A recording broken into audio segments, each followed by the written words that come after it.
Bismillahirrahmanirrahim. Assalamualaikum warahmatullahi wabarakatuh. Perkenalkan, nama saya Alekbar Ferdiansyah, NIM terakhir 160. Di sini saya akan menjelaskan tentang konsep jual beli dengan murabahah lil amil bisyiro. Murabahah yang dipraktikkan pada LKS atau lembaga keuangan syariah dikenal dengan murabahah lil al amil bi al syiro, yaitu transaksi jual beli di mana orang nasabah datang kepada pihak bank untuk membelikan sebuah komoditas dengan kriteria tertentu, dan ia berjanji akan membeli komoditas atau barang tersebut secara murabahah, yakni sesuai harga pokok pembelian ditambah dengan tingkat keuntungan yang disepakati kepada pihak, dan nasabah akan melakukan pembayaran secara cicilan berkala atau tasit sesuai dengan kemampuan finansial yang dimiliki. Yang kedua ialah persyaratan praktik jual beli murabahah lil amir bisyiro di LKS. Yang pertama, nasabah dan LKS menandatangani perjanjian umum. Ketika LKS berjanji untuk menjual dan nasabah berjanji untuk membeli komoditas atau barang tertentu pada tingkat margin tertentu yang ditambah dari biaya pengelola barang. Yang kedua, LKS selanjutnya bisa menunjukkan nasabah sebagai agennya untuk membeli komoditas yang diperlukan nasabah atas nama LKS dan perjanjian keagenan dengan akad wakalah dan ditangani oleh kedua belah pihak. Yang ketiga, nasabah membelikan komoditas atas nama LKS dan mengambil alih penguasaan barang sebagai agen LKS. Pada tahap ini, risiko komoditas masih ada pada LKS. Yang keempat adalah nasabah menginformasikan kepada LKS bahwa ia telah membeli komoditas atau barang atas nama LKS, dan pada saat yang sama menyampaikan penawaran untuk membeli barang tersebut dari LKS. Yang kelima, LKS menerima penawaran tersebut dengan proses jual beli berlangsung dengan pembayaran secara cicilan atau tangguh sesuai kesepakatan. Jika proses jual beli telah berlangsung, maka kepemilikan dan risiko komoditas atau barang telah beralih ke tangan nasabah. Yang selanjutnya ialah implementasi murabahah li al amir bi al syiro dalam konsep pembiayaan pada lembaga keuangan syariah. Yang pertama, tipe 1. Tipe ini adalah tipe konsisten terhadap fikih muamalah. Dalam tipe ini, bank membeli dahulu barang yang akan dibeli oleh nasabah setelah ada perjanjian sebelumnya. Setelah barang dibeli atas nama bank kemudian dijual ke nasabah dengan harga perolehan ditambah margin keuntungan sesuai kesepakatan. Pembelian dapat dilakukan secara tunai atau cash atau tangguh, baik berupa angsuran atau sekaligus pada waktu tertentu. Pada umumnya nasabah membayar secara tangguh. Untuk lebih jelasnya, penerapan murabahah tipe pertama ini dapat dilihat pada skema gambar yang ada di PPT. Yang kedua ialah tipe 2. Tipe kedua mirip dengan tipe yang pertama, tapi perpindahan kepemilikan langsung dari supplier kepada nasabah. Sedangkan pembayaran dilakukan bank langsung kepada penjual pertama atau supplier. Nasabah selaku pembeli akhir menerima barang setelah sebelumnya melakukan perjanjian murabahah dengan bank. Pembelian dapat dilakukan secara tunai atau cash atau tangguh, baik berupa angsuran atau sekaligus pada waktu tertentu. Pada umumnya nasabah membayar secara tangguh. Transaksi ini lebih dekat dengan murabahah yang asli, tapi rawan dari masalah legal. Dalam beberapa kasus yang ditemukan adanya klaim nasabah bahwa mereka tidak berutang kepada bank, tapi kepada pihak ketiga yang mengirimkan barang, meskipun nasabah telah menandatangani perjanjian murabahah dengan bank. Perjanjian ini kurang memiliki kekuatan hukum karena tidak ada tanda bukti bahwa nasabah menerima uang dari bank sebagai bukti pinjaman atau hutang. Untuk menghindari kejadian seperti itu, maka ketika bank syariah dan nasabah telah menyetujui untuk melakukan transaksi murabahah, maka bank akan mentransfer pembayaran barang ke rekening nasabah atau numpang lewat kepada di debit dengan persetujuan nasabah untuk ditransfer ke rekening supplier. Dengan cara tersebut, maka ada bukti bahwa dana pernah ditransfer ke rekening nasabah. Namun demikian, dari persepsi syariah, model murabahah seperti ini tetap saja berpeluang melanggar ketentuan syariah jika pihak bank sebagai pembeli pertama tidak pernah menerima barang atau kode atas namanya tetapi langsung atas nama nasabah. Karena prinsip syariah akad jual beli murabahah harus dilakukan setelah barang. Secara prinsip menjadi milik bank. Untuk lebih jelasnya, penerapan murabahah tipe kedua ini bisa dilihat di gambar yang sudah tersedia di PPT. Yang terakhir ialah tipe 3. Tipe ini paling banyak dipraktikkan oleh bank syariah. Bank melakukan perjanjian murabahat dengan nasabah dan pada saat yang sama mewakilkan akad wakalah kepada nasabah untuk membeli sendiri barang yang akan dibelinya. Dana lalu dikredit ke rekening nasabah dan nasabah menandatangani tanda terima uang. Tanda terima uang ini menjadi dasar bagi bank untuk menghindari klaim bahwa nasabah tidak berhutang kepada bank karena tidak menerima uang sebagai sarana pinjaman. Tipe ini bisa menyalahi ketentuan syariah jika bank mewakilkan kepada nasabah untuk membeli barang dari pihak ketiga. Sementara akad jual beli murabah telah dilakukan sebelum barang secara prinsip menjadi milik bank. Untuk jelasnya penerapan murabah tipe ketiga ini bisa dilihat di alur gambar yang tersedia di PPT. Assalamualaikum warahmatullahi wabarakatuh. Perkenalkan, nama saya Wilizania Rizky, NIM 1807211000155. Di sini saya akan menjelaskan tentang perbedaan hukum murabahah lil amr bisyira. Para ulama kontemporer memiliki perbedaan pendapat tentang keabsahan jual beli murabahah lil amr bisyira. Ada yang memperbolehkan, tetapi ada juga yang berpendapat bahwa akad tersebut batal dan haram. Beberapa ulama yang mengakui keabsahannya diantaranya adalah Sami Hamud, Yusuf Qaradawi, Ali Ahmad Salus, Sadik Muhammad Amin, Ibrahim Fadil, dan lainnya. Beberapa dalil yang mendukung keabsahan murabahah lil amr bisyira antara lain yang pertama, hukum asal dalam muamalah adalah boleh atau mubah, kecuali terdapat nas sahih dan sharih yang melarang dan mengharamkannya.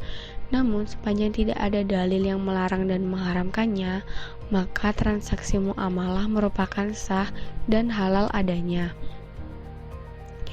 Yang kedua, keumuman nas Al-Quran dan hadis yang menunjukkan kehalalan segala bentuk jual beli, kecuali terdapat dalil khusus yang melarangnya.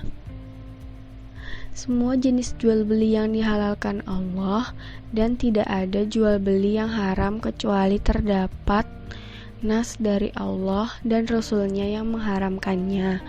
Yang ketiga, terdapat nas ulama fikih yang mengakui keabsahan akad ini, di antaranya pernyataan Imam Syafi'i.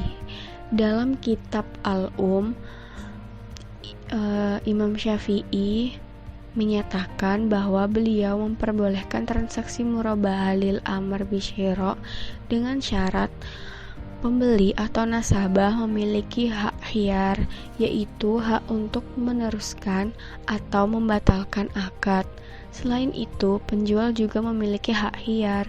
Dengan demikian, tidak terdapat janji yang mengikat kedua belah pihak. Yang keempat, transaksi muamalah dibangun atas dasar maslahat.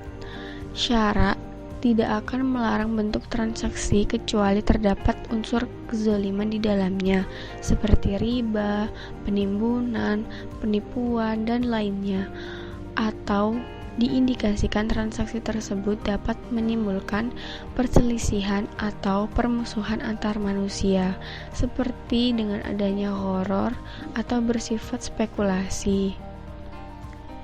Yang kelima, pendapat yang memperbolehkan bentuk murabahah ini dimaksudkan untuk memudahkan persoalan hidup manusia. Akan tetapi, maksud dari kemudahan di sini adalah menjaga kemaslahatan dan hajat hidup orang banyak sebagaimana ingin diwujudkan oleh syara. Di antara ulama kontemporer yang melarang dan mengharamkan praktik jual beli Murabahah lil amr bisyira adalah Muhammad Sulaiman al-Ashqar, Bakar bin Abdullah Abu Zaid, Rafiq al-Misri, dan lainnya. Dalil yang mendukung diharamkannya murabahah lil amr bisyira adalah sebagai berikut. Yang pertama, murabahah di LKS atau bank syariah sebenarnya bukan dimaksudkan untuk melakukan jual beli, tapi hanya sekedar hilah atau trik untuk menghalalkan riba. Mereka mengatakan bahwa maksud dan tujuan sebenarnya dari transaksi murabahah adalah untuk mendapatkan uang tunai. Sebab kedatangan nasabah ke LKS atau bank syariah sebenarnya adalah untuk mendapatkan uang tunai. Sementara itu, pihak LKS atau bank syariah tidak membeli barang, melainkan hendak menjualnya kepada nasabah dengan cara cicilan, sehingga dapat dimaknai bahwa LKS atau bank syariah sebenarnya tidak sungguh-sungguh membeli barang tersebut. Yang kedua, tidak ada satu orang pun dari ulama terdahulu yang memperbolehkan murabahah. Bahkan ada yang menyatakan bahwa murabahah hukumnya haram. Yang ketiga, transaksi murabahah termasuk jual beli inah yang diharamkan.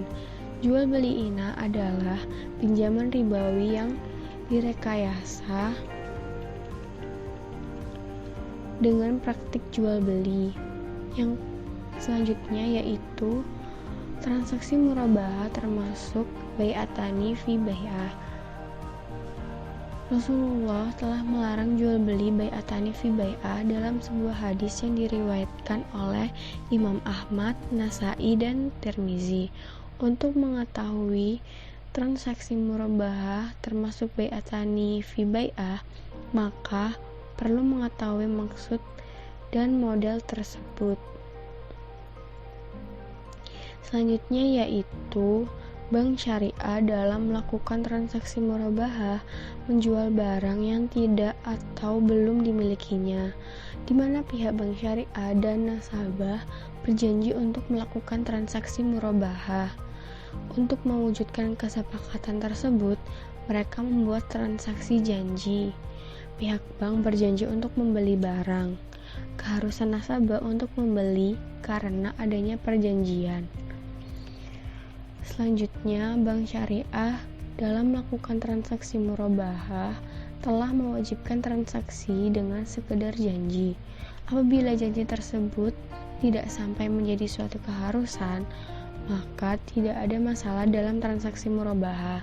Tapi apabila janji untuk membeli itu menjadi keharusan, maka para ulama banyak yang menolaknya, karena dasar keharusan membeli tersebut tidak ada dalam kaidah umum syariat dan tidak boleh mewajibkan transaksi hanya sekedar janji. Dari perbedaan pendapat ulama tentang murabahah lil amal bisyira, Muhammad Taqi Utsmani mengatakan bahwa pada awalnya murabahah bukanlah sebuah bentuk pembiayaan, melainkan hanya berfungsi sebagai alat untuk menghindari bunga bank, dan juga bukan merupakan instrumen ideal untuk mengembangkan tujuan real ekonomi Islam. Instrumen murabahah hanya digunakan sebagai langkah peralihan yang dilakukan dalam proses islamisasi ekonomi. Assalamualaikum warahmatullahi wabarakatuh. Saya Maya Apridia, NIM terakhir 048. Saya akan menjelaskan dalil-dalil murabahah lil amir bisyira. Di antara dalil-dalil yang dikemukakan, baik yang memperbolehkan atau melarang murabahah lil amir bisyira, perlu adanya pembahasan untuk mendapatkan kesimpulan yang akurat. Pembahasannya adalah sebagai berikut. Yang pertama, dalil yang menyatakan hukum asal dalam bermuamalah adalah diperbolehkan, dapat diterima. Namun demikian, diperlakukan kajian yang mendalam terkait dengan transaksi sebelum menentukan halal atau haram. Pendapat ulama yang menolak tentang konsepsi ini tidak dibenarkan dan tidak melemahkan. Tidak diragukan bahwa terdapat nas yang menyatakan kehalalan jual beli secara umum.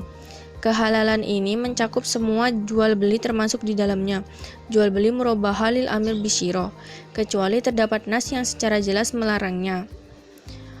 Yang ketiga, konsep memberi kemudahan untuk memperbolehkan jual beli murabaha bukanlah pendapat yang tepat, karena hal itu akan mereduksi atau bahkan menafikan peran syariah untuk mengatur kehidupan manusia, dan akhirnya syariah hanya tinggal syiar dan nama belakang. Penolakan ini juga tidak diterima. Konsepsi memberikan kemudahan sesuai dengan syariah, terutama terkait dengan kehidupan muamalah. Ulama sudah sepakat bahwa hukum asal dalam muamalah adalah diperbolehkan, kecuali ada nas syar'i yang melarangnya. Yang keempat, pendapat yang menyamakan murabaha dengan bai'inah juga tidak tepat, karena bai'inah adalah misalnya seorang menjual barang seharga 120 dinar secara tempo dalam jangka waktu 1 tahun, kemudian barang tersebut diterima pembeli. Sebelum pembeli membayar apapun kepada penjual, penjual kemudian membelinya kembali secara kontan dengan harga 100 dinar dari pembeli. Pembeli menerima 100 dinar, namun ia tetap memiliki kewajiban untuk membayar kepada penjual 120 dinar dalam jangka waktu 1 tahun ke depan. Murabaha tidak bisa dikategorikan sama dengan bai'inah. Nasabah datang kepada bank dengan maksud untuk membeli barang, sebagaimana dokter yang ingin membeli peralatan bedah jantung. Begitu juga dengan pihak bank. Ia benar-benar membeli peralatan tersebut dengan segala resikonya. Yang kelima, murabaha dikatakan identik dengan menjual barang yang tidak dimiliki juga tidak tepat, atau bai ma laisa indak. Transaksi awal yang dilakukan antara bank dan nasabah bukanlah transaksi jual beli, akan tetapi merupakan proses persetujuan dan perjanjian. Dalam tahapan ini, keduanya melakukan persetujuan kriteria barang, harga, ataupun proses pembayaran.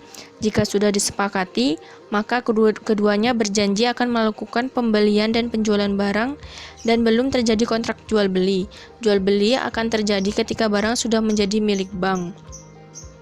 Yang keenam, pendapat yang menyatakan murabaha menjadi hilah atau rekayasa pinjaman dengan basis riba bukanlah pendapat yang tepat dan menggambarkan realitas sebenarnya.